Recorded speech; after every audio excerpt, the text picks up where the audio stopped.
Silicon వ్యాలీలో భారత rally నడుస్తోందని చెప్పాలి. భారతీయులకి అక్కడ కీలక పదవులు దక్కుతున్నాయి. ఎందుకంటే ఒద్దికగా ఉండడం, సహనంతో ఉండటం, బాధ్యతగా పనిచేస్తూ ఉండటం వల్ల.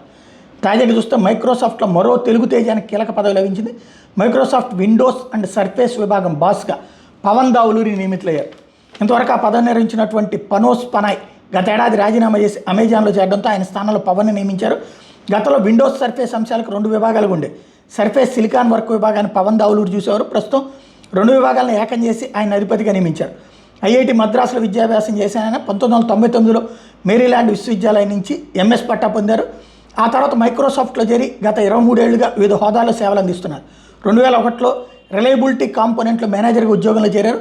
మైక్రోసాఫ్ట్ సీఈఓగా ఇప్పటికే సత్యనాదేళ్లు వ్యవహరిస్తుండగా ప్రస్తుతం ఆ కోవలో పవన్ చేరారు. ఈయనకి చంద్రబాబు గారిని ఎప్పుడైనా కలిసింది ఏదైనా ఫోటో ఉంటే మళ్ళీ కథ కొత్త కోణంలోకి మలుపు తిరుగుతుంది.